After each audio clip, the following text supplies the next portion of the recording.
네, 오늘 함께 보신 말씀 요한복음 11장 25절에서 27절까지 말씀 찾으신 줄 알고 한 목소리로 함께 봉독하시겠습니다. 예수께서 이르시되 나는 부활이요 생명이니 나를 믿는 자는 죽어도 살겠고 무릇 살아서 나를 믿는 자는 영원히 죽지 아니하리니 이것을 내가 믿느냐. 이르되 주여 그러하외다. 주는 그리스도시요 세상에 오시는 하나님의 아들이신 줄 내가 믿나이다. 아멘. 네, 오늘 말씀은 그리스도의 구원 세 번째 내용입니다. 영생의 선사입니다. 첫 번째 시간이 죄의 용서였고요. 두 번째 내용이 의의 선사, 지난주 말씀을 함께 나눴던 내용입니다. 그리고 오늘은 영생의 선사입니다. 사실은 죄 용서와 의의 선사, 영생의 선사는 동일한 순간에 이루어지는 내용입니다. 그래서 따로따로 분리해서 말씀드릴 수 있는 것은 아닙니다. 하지만 믿는 자로서 우리의 구원이 어떻게 이루어지는지에 대해서 이야기할 때는 죄 용서와 의와 영생이 어떤 위치에 있고 어떤 의미를 가지는지 알아야 되기 때문에 나누어서 이렇게 말씀을 전하는 겁니다. 지난 80년대와 90년대에 교회 생활을 한 신자들은요, 그리스도 교의 구원에 대해서 자주 듣고 배웠기 때문에 인간의 구원에 대한 이해가 신앙생활의 기본이었습니다. 하지만 2000년도를 지나면서 교회 안에서 구원에 대한 말씀 선포가 사라지므로 우리의 구원이 어떻게 이루어지는지 정확히 듣고 배운 신자들이 많지 않습니다. 이런 교회 안의 문제는 앞으로 12년이 지나면 교회 안에서 더 이상 구원이라는 단어조차도 듣기 어려운 그리스도교를 만들어낼 수 있다라는 그런 위기감을 가집니다. 이게 무슨 말이냐면요. 교회를 처음 나오신 분들은 잘 모르시겠지만 한국 교회가 1980년대, 90년대 한창 부흥이 일어나고 있었습니다. 그런데 90년대까지만 하더라도 어땠냐면 한국 교회가 복음, 그러니까 그리스도의 십자가에 대한 피 흘리심에 대한 죄 용서, 그래서 구원에 관련된 메시지를 목사님들이 많이 전하셨어요.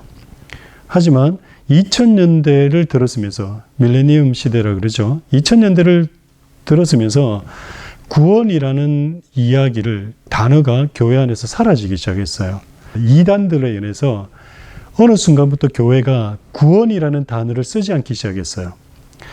그게 오랜 시간을 오면서 지금 현재 한국교회가 20여 년이 지나고 난 지금 한국교회가 그전 한 30년이 지났네요. 보니까 한국교회가 어떻게 됐냐면 더 이상 교회 안에서 구원에 대한 이야기를 하지 않게 되었다라는 거예요. 그 구원에 대한 이야기가 사라짐으로 이제는 어떤 문제를 앞으로 우리는 직면하게 되냐.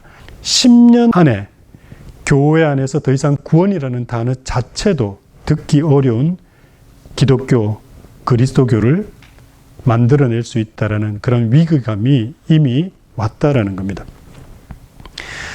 8, 90년대만 하더라도 교회 안에서 선포되어진 말씀은요. 예수 그리스도가 십자가에서 흘리신 피로 우리의 죄가 씻어졌다라는 말씀. 첫 번째 그리스도의 구원에 대해서 제가 여러분에게 말씀드릴 때 죄 용서에 대한 말씀을 드렸죠. 그 죄 용서의 내용이 충분히 선포가 되었습니다. 예수 그리스도의 십자가 흘린 피로 우리의 죄가 씻어졌다라는 말씀과 그리고 인간이 창조주를 반역한 죄로 인해 죽음에 이른 구원받아야 할 죄인들이 되었다라는 그 메시지가 8, 90년도에는 모든 교회에서 교단을 떠나서 한국 교회 안에 설교자들이, 목회자들이 선포를 했었습니다. 당시 목사님들은 매주 강대상에서 외쳤던 것이 최초 인류인 아담과 하와가 하나님을 반역함으로 인해 인간들은 영원히 죽을 수밖에 없게 되었음과 그로 인해 하나님이 죄 없으신 인간으로 성육신하사 예수 그리스도의 피로 구속 곧 속량함을 받게 되었다라는 구원의 진리를 선포하시고 또 우리는 들을 수 있었다라는 겁니다. 하지만 오늘날 강대상에서 더 이상 이런 구원의 메시지가 그리고 선포가 없어진 지 올해 되었습니다. 그래서 오늘날 교회 생활을 하는 신자들은 구원이 무엇인지, 왜 우리가 구원받아야 하는지, 우리의 구원이 어떻게 이루어지는지를 잘 모릅니다. 그저 교회 생활을 잘 하기만 하면 별 문제 없는 신자라고 생각하게 만들어 놓았습니다. 이로 인해 교회로 모이면서 교회 생활만 할 뿐 우리의 구원에 대한 관심조차도 없다는 것입니다. 오로지 교회 생활 열심히 하면서 하나님을 믿고 신뢰만 하면 별 다른 문제 없이 구원받는다라고 착각하며 살게 했다라는 겁니다. 코로나 이후 신자들이 자주 보고 듣게 된 유튜브상의 적잖은 교회의 목회자들이 구원과 직접적인 연관성이 있는 천국, 즉 하나님 나라에 대해서 이야기하면서 천국은 우리가 죽어가는 곳이 아니다라고 말합니다. 우리가 현재 살고 있는 이 삶과 현실이 하나님 나라라고 말한다라는 겁니다. 어찌 들으면 틀린 것 같지 않습니다. 물론 우리가 사는 이 땅과 현실이 하나님 나라가 아니라고 말하려는 것은 아닙니다. 제가 여러분에게 말씀을 통해서 말씀드렸듯이 하나님 나라는 하나님의 통치 영역, 곧 그분의 다스림이 있는 곳은 그 어디나 다 하나님 나라입니다. 하지만 만약 우리가 죽어가는 곳이 하나님 나라가 아니라면 도대체 우리가 죽어가는 곳은 어디냐라는 것입니다. 우리는 하나님 나라를 죽음 이후 가게 되는 장소적 영역으로서도 하나님 나라를 말하지 않는다면 어떻게 되느냐를 생각해 봐야 합니다. 하나님 나라를 죽어가는 곳이 아니다라는 뉘앙스로 가르치거나 말씀하는 이들이 만약 우리가 죽어가는 곳이 하나님 나라가 아니면 도대체 우리는 죽어서 어디를 가느냐를 생각해 보아야 하고 그들에게 반문해 보아야 한다라는 겁니다. 우리의 영혼이 이 육신의 장막을 떠나면 우리의 영혼은 그냥 소멸돼 버리는 것입니까? 그래서 오늘날 교회 안에서 시급히 회복되고 갱신되어야 할 말씀과 교리는 바로 구원에 관한 내용과 교리입니다. 성경은 분명 그리고 명확하게 인간은 하나님의 형상으로 창조되었으나 그 창조주를 반역함으로 죄를 범하여 타락하게 되었다라고, 그리고 죽음에 이르게 되었다라고 말합니다. 이것을 칼빈주의 5대 강령에서는 인간의 전적 타락이라고 말합니다. 여러분, 로마서 3장 23절 말씀인데요. 로마서 3장 23절 말씀 한번 찾아보겠습니다. 로마서 3장 23절 우리 다 같이 큰 소리 한번 읽어보겠습니다. 시작. 모든 사람이 죄를 범하였음에 하나님의 영광에 이르지 못하더니. 아멘. 지금 여기서 뭐라고 말씀하고 있습니까? 모든 사람이 뭐를 범했다고요? 죄를 범했다라고 성경은 분명히 얘기합니다. 죄를 범하지 않은 사람은 아무도 없다. 인류 가운데 어느 누구도 죄를 범하지 않은 사람은 없다라고 명확하게 분명하게 못을 받고 있습니다. 그로 인해서 무엇에 이르지 못했다라고 얘기합니까? 하나님의 영광에 이르지 못했다라고 말합니다. 하나님의 영광이 무엇입니까? 지난주에 말씀드린 의라는 겁니다. 의. 우리가 하나님의 의에 이르지 못해가지고 어떻게 됐다? 죽게 되었다라는 거예요. 그래서 하나님의 영광이 뭐냐? 하나님의 의입니다. 의. 그럼 이 의가 무엇입니까? 바로 하나님 앞에서 사는 생존권을 말한다 그랬죠. 우리에게 의가 있어야지만이 어떻게 된다고요? 하나님 앞에서 살 수 있다라고 말씀을 드렸지 않습니까? 하나님 앞에 사는 생존권이 바로 의입니다. 그렇다면 왜 하나님 앞에서 사는 이 생존권이 우리에게 중요한 것입니까? 원래 범죄하지 않았던 최초의 인간들은 의가 있었습니다. 그죠? 범죄하기 전에 인간들은 의가 있었어요. 그래서 하나님 앞에서 영원히 살 수 있었던 거예요. 하나님은 의로우신 분이기 때문에 죄가 있습니까? 없습니까? 없으십니다. 그리고 하나님은 의로우신 분이기 때문에 죄를 보면 어떻게 하십니까? 그냥 보시지 않죠. 어떻게 한다 그랬죠? 진노하시죠. 그 죄를 어떻게 해요? 소멸시키셔야 돼요. 그래서 하나님 앞에 죄 있는 자들은 어떻게 된다고요? 다 죽는 거예요. 그런데 죄가 없으면 어떻게 된다고요? 하나님 앞에서 사는 거예요. 근데 하나님 앞에서 사는 게 왜 중요한 거예요? 하나님은 전능하실 뿐만 아니라 온 우주 만물을 창조하신 창조주세요. 그분에게 모든 좋은 것이 있습니다. 그래서 그분 앞에 살 때에 그분으로부터 오는 모든 좋은 것을 받을 수가 있는 거예요. 마치 자녀들이 부모 앞에서 부모와 함께 살 때 그 부모로부터 좋은 것을 받는 것처럼 여러분들이 잘해서 부모한테 좋은 것을 받습니까? 아니에요. 내 자녀니까. 남의 자녀한테는 그렇게 못해요. 하지만 내 자녀이기 때문에 그 자녀들이 잘하든 못하든 어쨌거나 부모로부터 좋은 것들을, 부모가 가진 것들을 마음껏 공급받는 거예요. 그게 부모와 함께 사는 특권이지 않습니까? 마찬가지로 하나님께서는 우리 사람을, 인간을 자신의 형상으로, 모양으로 창조하셨어요. 그래서 하나님으로부터 오는 모든 좋은 것들을, 그 하나님 어떤 분이시라고요? 전능하신 하나님이세요. 모든 좋은 것들을 가지고 계시는 분이세요. 그래서 그분 앞에서 살면 그분으로부터 오는 모든 좋은 것을 얻을 수 있다는 겁니다. 그래서 여러분이 지난 한 주간 그리고 이번 한 주간을 어떻게 살아야 된다고요? 하나님 앞에서 살아야 돼요. 그렇게 하나님 앞에 살기 위해서는 뭐가 있어야 돼요? 네, 의가 있어야 된다고 그랬잖아요. 왜요? 의가 뭔데요? 하나님 앞에서 살 생존권이다라고 말씀을 드렸잖아요. 원래 범죄하지 않았던 최초의 인간들은 의가 있었기 때문에 하나님 앞에서 영원히 살 수 있는 생존권이 보장되어 있었습니다. 그죠?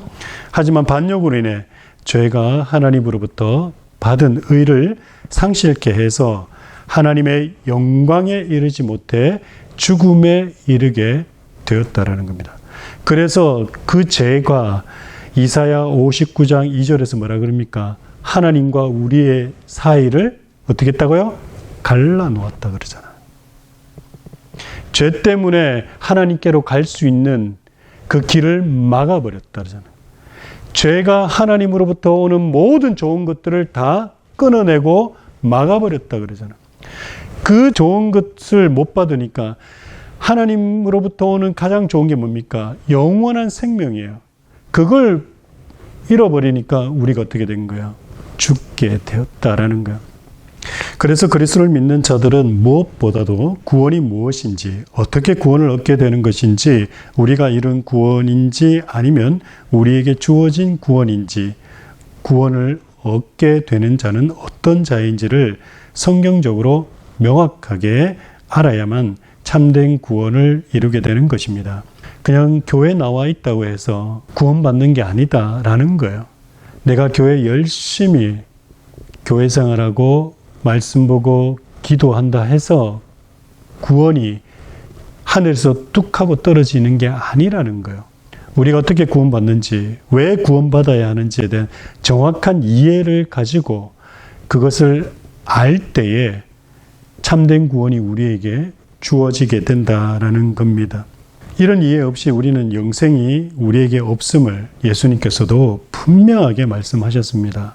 요한복음 17장 3절 말씀 한번 보시기 바랍니다. 요한복음 17장 3절입니다. 다 같이 한 목소리로 함께 읽어보겠습니다. 시작. 영생은 곧 유일하신 참 하나님과 그가 보내신 자 예수 그리스도를 아는 것이니라. 자, 영원한 생명, 영생이죠. 영원한 생명은 곧 유일하신 참 하나님과 그가 보내신 자 누구요? 예수 그리스도를 아는 것이다. 교회에 나와 앉아 있다고 해서 내가 오랜 시간 신자로서 생활하고 교회를 봉사하고 섬기고 또 나름대로 말씀 보고 기도하고 했다고 해서 영생을 얻는 거냐? 아니죠. 성경은 명확하게 뭐라고 얘기합니까? 알아야 된다. 정확하게 알아야 된다. 왜요? 아는 것이 믿음이기 때문에요. 모르는데 믿을 수 있나요? 예전에 교회에서 이렇게 얘기한 적이 있어요. 이해가 안 돼도 무조건 믿어라. 틀린 겁니다. 그거를 맹신이라고 얘기해요. 그 맹신이 더 나아가면 미신으로까지 가요. 그래서 저는 철저하게 알지 못하는 상황에서 믿는 척 하지 마라. 아니면 무턱대고 믿지 마라라고 얘기해요. 저는 질문을 하고 또 알려고 하고 해서 정확하게 제대로 성경은 정확해요. 1.1획도 틀리지 않습니다. 여러분들이 궁금하게 생각하는 모든 것에 대한 답을 성경은 얘기하고 있습니다. 이 세상의 어떤 지식도 성경보다 뛰어나지 못합니다. 어떤 문서가, 어떤 과학책이, 어떤 학문이 성경을 뛰어넘지 못해요. 성경은 하나님의 말씀입니다. 전능하신 하나님께서 쓰신 말씀이기 때문에 그 어느 누구도 이 하나님의 말씀을 폐할 수가 없고 하나님의 말씀에 거짓이 있음을 증명할 수가 없습니다. 왜요? 전능하신 하나님이 말씀하심으로 기록된 말씀이기 때문에 그래요. 그래서 성경에서 뭐라 그럽니까? 영생은 유일하신 참 하나님과 그가 보내신 자 예수 그리스도를 어떻게 하는 거라고요? 아는 것이다. 제대로 알아야 된다. 그래 영생이 주어진다라고 얘기를 하고 있는 겁니다. 우리는 지난 3주 동안 우리의 구원이 어떻게 이루어지는지에 대해서 살펴보았습니다. 간략하게 다시 정리해 본다면 우리의 구원은 그리스도의 피 흘리심과 죽으심으로 이루어진 죄 용서와 그리고 그의 부활로 인해 드러난 그리스도의 의가 우리에게 전가되므로 그리스도의 부활로 인해서 그리스도의 의가 드러났다라는 것은 지난주 설명을 들었는데 여러분들이 혹시 또 잊어버리셨을까 봐 다시 한번 설명드립니다. 원래 예수 그리스도는 죄가 있으신 분이세요? 없으신 분이세요? 죄가 없으신 분이세요. 근데 사망은, 죽음은 누구에게 간섭을 합니까? 죄 있는 자들에게 간섭을 하죠. 그래서 죄 있는 죄인이 죽게 되면 그것은 뭐라고요? 죄에 대한 대가 지불을 한 거예요. 그래서 죽음으로 끝나는 겁니다. 죄 있는 자가 죽으면 다시 살아날 수 있습니까? 없습니까? 못 살아나는 이유가 바로 그거예요. 그래서 인류 역사상 아담 이후로 지금까지 어느 누구도 죽고 난 다음에 살아난 사람이 없어요. 한 명도 없습니다. 그런데 단 한 사람이 있어요. 누굽니까? 예수 그리스도입니다. 근데 그분은 왜 살아나신 거예요? 그분은 죄가 있으세요? 없으세요? 없으신 거예요. 없으신 분인데 십자가에서 죽으셨어요. 죽으시니까 죽음이 당황스러운 거예요. 왜요? 죽음은 누구에게 간섭해야 되기 때문에 죄 있는 죄인에게만 간섭해야 되기 때문에 그래서 죽게 해야 되는데 사망에 이르게 해야 되는데 죄 없는 분이 죽어버리니까 사망이 간섭할 수 있습니까? 없습니까? 없는 거예요. 그래서 예수님께서 부활하신 거예요. 부활하니까 뭐가 드러난 겁니까? 죄 없으심이 드러났다 그랬죠. 그 죄 없으심을 뭐라고 부른다? 의라고 부르는 거예요. 그래서 그리스도께서 부활하심으로 그리스도가 의롭다는 것을 의가 되신다라는 것이 드러난 겁니다. 그래서 그리스도께서 부활하심으로 드러난, 증명된 의를 우리에게 주심으로 우리가 어떻게 되었다고요? 우리 역시도 의롭다 함을 받게 되었다는 겁니다. 그것을 신학적인 용어로 칭의다라고 얘기합니다. 우리가 의롭다 함을 받아서 영생을 얻게 된 것입니다. 그러므로 말씀 선포자들은 말씀을 선포하거나 가르치거나 전할 때는 반드시 그리스도의 죽으심과 피 흘리심을 선포해야만 합니다. 고린도전서 15장 3절 말씀 한번 찾아보겠습니다. 고린도전서 15장 3절 다 같이 큰 소리로 함께 읽겠습니다. 시작. 내가 받은 것을 먼저 너희에게 전하였노니 이는 성경대로 그리스도께서 우리 죄를 위하여 죽으시고 아멘. 뭐라고 얘기합니까? 지금 사도 바울이 뭘 지금 외치고 있는 거예요? 고린도 교회를 향해서 외치는 것이 뭡니까? 성경대로 그리스도께서 우리의 죄를 위해서 죽으셨다라고 말씀하고 있는 겁니다.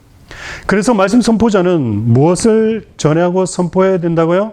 예수 그리스도의 죽으심과 피 흘리심을 선포해야만 합니다. 왜냐하면 그리스도의 피 흘리심과 죽으심이 우리의 죄 용서뿐만 아니라 우리로 의로움을 얻게 함과 또한 오늘 나눌 말씀, 영생을 우리에게 선사하게 된 사건이기 때문입니다. 이것을 믿음 고백할 때 구원, 즉 영생이 우리에게 주어지기 때문입니다. 예수 그리스도의 죽음에 의해서 의를 전가받은 자들 누굽니까? 바로 예수 안에 속한 자들. 베드로전서 2장 24절 말씀 한번 찾겠습니다. 베드로전서 2장 24절 다 같이 읽어보겠습니다. 시작. 친히 나무에 달려 그 몸을 우리 죄를 담당하셨으니 이는 우리로 죄에 대하여 죽고 의에 대하여 살게 하려 하심이라. 그가 채찍에 맞음으로 너희는 나음을 얻었나니. 아멘. 지금 뭐라고 얘기하고 있습니까? 예수 그리스도께서 친히 나무에 달려 그 몸으로 뭐를 담당했다고요? 우리 죄를 담당함으로, 그래서 우리로 죄에 대하여 죽고 의에 대하여 살게 하려 하심이다 라고 말합니다. 그래서 예수 그리스도의 죽음에 의해서 의를 전가받은 자들이 누굽니까? 예수 그리스도를 믿는 자들이죠. 이 자들은 창조주 앞에서 살게 될 생존권, 창조주 앞에서 사는 그 생존권을 뭐라 그런다 그랬죠? 의라고 얘기했죠. 의를 허락받았다라는 말씀을 지난주 말씀을 통해서 말씀을 드렸습니다. 그러므로 예수가 누구십니까? 하나님이신 그분이 친히 사람이 되셔서 성육신 하신 분이죠. 그죠? 그래서 예수를 그리스도가 뭡니까? 메시아, 구원자를 말하는 겁니다. 그리스도로 믿는 자들, 이 그리스도로 믿는 자들, 창조주가 구속주 하나님이심을 믿는 자들이 어떻게 되는 거라고요? 영생을 얻게 되는 것이다 라고 합니다. 영생은 예수 그리스도의 죄값을 지불하고 피로 사서 믿는 자들에게 주신 선물입니다. 영원한 생명은 누구에게 주신 선물이라고요? 예수 그리스도가 죄값을 지불하고 피로 샀다라는 것을 믿는 자들, 그들에게 영생을 주신다라는 거예요. 그것도 선물로 주신다라는 겁니다. 선물이라는 말은 우리의 공로로 획득한 것이 아니라 그저 우리에게 값없이 주어진 선물이라는 겁니다. 값없이 주어진 선물이라는 말은 값싼 선물이라는 말이 아니라 값비싼, 도저히 값으로는 매길 수 없는 가치의 선물이기 때문에 대가 없이 주어질 수밖에 없는 것이라는 거예요. 여러분, 너무 비싸면 그걸 우리 힘으로 살 수 있는 것이 아니라면 그것을 얻는 방법이 뭐가 있을까요? 우리 능력과 힘으로 우리의 재물로 살 수 없는 것이라면, 그럼에도 불구하고 그걸 우리가 얻으려면 어떻게 얻을 수 있을까요? 방법은 하나밖에 없어요. 그 물건의 주인이 우리에게 어떻게 주면 돼요? 그냥 선물로 주면 돼요. 영생을 우리가 그렇게 받았다는 겁니다. 너무 귀한 건데 이거는 우리가 값을 매겨서 살 수 있는 것이 아니라서. 마태복음 18장 한번 찾아보시기 바랍니다. 마태복음 18장 제가 읽으면서 좀 설명을 드리겠습니다. 마태복음 18장 23절부터 해서 제가 읽어가면서 설명해 드릴게요. 지금 이게 무슨 내용이냐면, 어떤 나라에 1만 달란트를 빚진 자가 있어요. 여기서 말하는 달란트라는 것은 고대 근동의 금 가치를 매기는 단위예요. 그러니까 1만 달란트면 1만 금이라는 얘기죠. 그죠? 근데 이게 얼마나 큰 금이냐면 한화로 따지면 1조가 넘는 금액이에요. 그런데 한 사람이 지금 빚을 이렇게 져버린 거예요. 1만 달란트의 빚을 져버린 거예요. 여러분 보세요. 제가 읽으면서 설명해 드리겠습니다. 23절입니다. 그러므로 천국은 그 종들과 결산하려 하던 어떤 임금과 같으니 결산할 때 1만 달란트 빚진 자 하나를 데려오매. 지금 임금한테 어떤 누가 잡혀왔는데 빚져서 잡혀왔어요. 무엇을 빚졌습니까? 1만 달란트. 금 1만 달란트를 지금 빚져서 왔다라는 겁니다. 25절. 갚을 것이 없는지라. 여러분, 1만 달란트는 갚을 수 있는 금액이 아니라고 말씀을 드렸죠. 못 갚는 거예요. 주인이 명하여 그 몸과 아내와 자식들과 모든 소유를 다 팔아 갚게 하라 하니, 지금 자신의 아내와 자녀들과 종들을 다 팔아도 1만 달란트를 해결하지 못하는 겁니다. 그렇게 얘기하니까 26절, 그 종이 엎드려 절하며 이르되 내게 참으소서 다 갚으리이다 하거늘. 27절, 그 종의 주인이 불쌍히 여겨 놓아 보내매 그 빚을 탕감하여 주었더니. 1만 달란트를 갚을 수 없으니까 그 갚는 방법은 어떤 방법입니까? 예, 그것을 탕감해 주면 끝나는 겁니다. 선물인 거죠. 선물을 받은 거죠. 그죠? 그래서 우리가 받은 영생은 그저 받았기 때문에 값싼 구원이 아니라는 거예요. 값비싼. 값을 매길 수 없는 너무나도 귀한 것이다라는 것을 여러분들이 인지를 해야 됩니다. 그게 인지가 안 되면 우리에게 주어진 그 영생이 너무 하찮게 여겨질 수가 있다는 거예요. 하찮게 여겨지는 게 뭡니까? 우리 구원에 대해서 생각을 안 하는 거예요. 그걸 하찮게 여긴다라고 얘기할 수 있습니다. 영원한 형벌에 처한 자들, 마치 1만 달란트 빚진 자들처럼 도저히 자기 자신의 죄과를 자기 스스로 해결할 수 없기 때문에 생명에 이르는 것이 아니고 죽게 작정된 자들입니다. 그게 누굽니까? 우리죠, 우리. 그런데 예수 믿기 전 우리의 상태가 바로 이 1만 달란트 빚진 자의 상태였다라는 거예요. 우리의 죄과의 해결 없이는 생명을 얻기가 불가능한데, 살아남을 수가 없는데, 그 문제가, 그 빚이 해결해진 겁니다. 어떻게 해요? 선물로 우리에게 주어졌기 때문에. 그래서 칼빈주의 5대 강령 가운데 우리가 우리 죄를 스스로 해결할 수 없는 그러한 상태, 그 존재를 칼빈주의 5대 강령에서 뭐라고 얘기하냐면 인간의 전적 타락 혹은 전적 무능력이다 라고 얘기합니다. 토탈 디프라비티라고 얘기를 해요. 인간의 전적 타락, 전적 무능력. 우리는 이미 죄인 되었기 때문에 우리의 죄값을 해결할 능력이 전혀 없다라는 것을 그렇게 얘기하는 겁니다. 그러므로 죄인된 인간은 하나님의 아들, 누굽니까? 창조주이시죠. 이 창조주가 구주가 되사 구속주가 되어 죽음을 도입한 마귀의 일을 멸하심으로 우리에게 영원한 생명을 영원한 생명을 우리에게 주신 거예요. 요한일서 3장 8절 말씀 한번 찾아보겠습니다.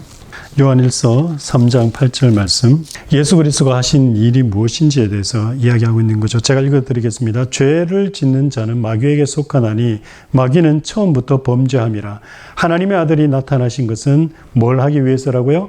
마귀의 일을 멸하려 하심이라. 그래서 요한일서 2장 25절에서 뭐라고 얘기합니까? 그가 우리에게 약속하신 것은 이것이니 곧 뭐라고요? 영원한 생명이다. 마귀의 일을 멸하고 우리에게 무엇을 약속하셨다고요? 영원한 생명을 약속하셨다는 겁니다. 누구에게? 예수 그리스도의 피 흘리심과 죽으심, 그로 인해서 그의 의가 우리에게 전가되어 우리에게 영생이 주어졌다라고 믿는 자들에게 어떻게 해요? 구원이 이루어진다라고 약속을 하셨다라는 겁니다. 예수께서는 영생을 인류에게 주시기 위해 영생 자체로 오셨습니다. 따라서 그를 믿는 자들에게 영생을 주시는 겁니다. 그래서 누가복음에서는 예수를 구원 자체로 말씀을 합니다. 누가복음 2장 30절에 있는 말씀인데요. 제가 읽어드리겠습니다. 누가복음 2장 30절 내용은 뭐냐면 예수 그리스도가 탄생하시고 난 다음에 그의 부모가 성전에 정결 예식하러 갔을 때에 시몬이라는 성전에 있는 한 선지자를 만나서 그 선지자가 아기 예수를 보고 말한 내용이 2장 30절이에요. 제가 읽어드릴게요. 28절부터 읽어가면서 제가 설명드리겠습니다. 시몬이 아기를 안고 하나님을 찬송하여 이르되 주제여 이제는 말씀하신 대로 종을 평안히 놓아 주시는도다. 내 눈이 무엇을 보았다고요? 주의 구원을 보았으니. 지금 예수를 보고 뭐라 그럽니까? 주의 구원이다라고 얘기하는 거예요. 그러니까 예수 자체가 뭐라고요? 구원이라는 거예요. 그래서 예수님이 우리 가운데 오시면 우리가 영접하면 우리에게 영원한 생명이 주어진다라는 겁니다. 예수가 구원 자체인 이유는 그의 죽음과 피 흘리심으로 죄과를 제거하고 의를 세우심으로 그리스도로서 영생을 획득하셨기 때문입니다. 그래서 영생은 하나님의 아들에게만 있고 그를 믿게 된 자들에게만 주어지는 겁니다. 영생이 어디에 있다고요? 하나님의 아들 예수 안에만 있는 거예요.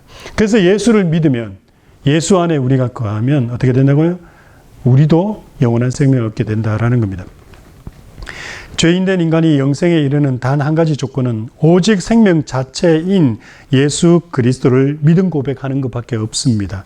그 믿음 고백한 자들의 믿음이 의가 되어서 영생에 이르게 하는 것입니다. 우리가 영생 얻는 방법은 예수 그리스도를 믿으면 되는 거예요. 근데 무엇을 믿느냐? 예수 그리스도 무엇을? 그가 십자가에서 피 흘려 죽으심으로 죄의 용서가 이루어졌고 그로 인해서 어떻게 그리스도가 획득한 그 의가 우리에게 전가되므로 우리도 의롭다함을 받게 되었다는 것. 그리고 예수 그리스도가 우리에게 영원한 생명을 주셨다는 것. 우리가 그것을 믿을 때에 영원한 생명을 얻게 된다는 것. 결국은 예수를 믿으면 어떻게 된다고요? 우리에게 영원한 생명이 주어진다라는 겁니다. 예수 믿으면 영원한 생명을 얻는 거예요. 구원받은 거예요. 그래서 예수님께서 오늘 우리가 읽었던 본문 말씀 뭐라고 얘기합니까? 나는 부활이요 생명이니 죽어도 살겠고 무릇 살아서 믿는 자는 영원히 어떻게 된다고요? 죽지 아니하리라. 예수께서 누구시라고요? 예수께서 무엇이라고요? 생명이라고 얘기하는 겁니다. 그래서 예수 믿으면 영원한 생명을 얻는 거예요. 여러분이 영원히 살고 싶고 영원한 생명을 얻는다면 딴 거 없습니다. 어떻게 하면 된다고요? 예수 그리스도를 믿으면 되는 겁니다. 왜요? 그분이 십자가에서 나를 위해서 2000년 전에 피 흘리시고 죽으시고 부활하심으로 그분의 의가 우리에게 전가되었기 때문입니다. 그것을 믿기만 하면 되는 거예요. 이러한 믿음 고백으로 그리스도는 우리에게 영생을 선물로 주시고 영생을 선사받는 사람들은 하나님 앞에서 살면서 영구히 하나님을 찬양하고 경배하게 되는 것입니다. 여기서 우리가 반드시 기억해야 하는 것은 그리스도께서 주시는 영생을 선사받은 사람들은 아무나 누구에게나 할 것 없이 다 주시는 것이 아니라 오직 누구에게만 주시냐? 하나님의 택한 백성들에게만 영생을 주신다라는 사실입니다. 이것을 칼빈주의 5대 강령에서 뭐라고 얘기하냐면 제한된 속죄다라고 얘기합니다. 리미티드 어터먼트라고 얘기를 해요. 아무나 다 그저 공짜로 다 이렇게 흩어가지고 주는 것이 아니라 누구예요?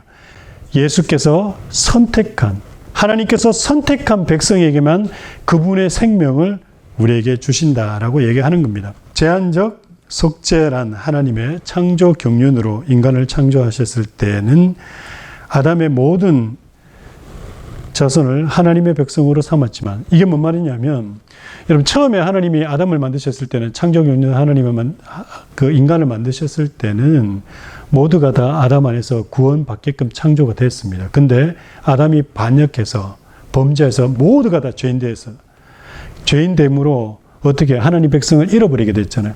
그랬을 때 하나님이 다시 무엇을 세우십니까? 구속 경륜을 세우시죠. 하나님 백성을 다시 회복하려고 하셨습니다. 하나님의 백성을 다시 회복하려고 하실 때는 그때는 모든 사람을 구원하신 것이 아니라 예수 안에 있는 사람들만 구원하기로 작정하셨어요. 그것을 구속 경륜이다라고 말합니다. 그래서 제한적 속죄란 바로 그 구속 경륜 안에 예수 그리스도의 피로 구속받은 자, 즉 예수의 피로 선택받아 구원이 예정된 자만을 구원하신다라는 것을 말하는 겁니다. 우리는 이 제한 속죄를 믿음으로 고백하는 자들입니다. 그런데 이 제한 속죄로 선택된 자들은 자신의 행위의 공로가 아닌 하나님의 구속 경륜 안에서 예정된 조건 없이 무조건적으로 선택받는 것입니다. 이것을 칼빈주의 5대 강령에서는 무조건적인 선택, unconditional election이다 라고 말합니다. 기도하겠습니다. 하나님, 오늘 우리에게 영생을 선물로 값없이 주셨음에 대해서 살펴보았습니다. 또한 이 영생을 받는 자들은 하나님께서 조건 없이 선택한 하나님의 백성, 예수 그리스도 안에서 그의 피 값으로 속량된 그의 피 흘리심으로 죄 용서함 받은 그로 인해 의가 전가된 자들에게만 영생을 주신다라는 사실을 살펴봤습니다. 이번 한 주간도 이 말씀 가지고 믿음 안에서 또한 우리의 영원한 생명이 어떻게 주어지는지에 대해서 깊이 생각하면서 우리에게 주신 구원을 감사하며 보낼 수 있는 한 주간 될 수 있도록 인도해 주옵소서. 감사드리며 예수님의 이름으로 기도드립니다. 아멘.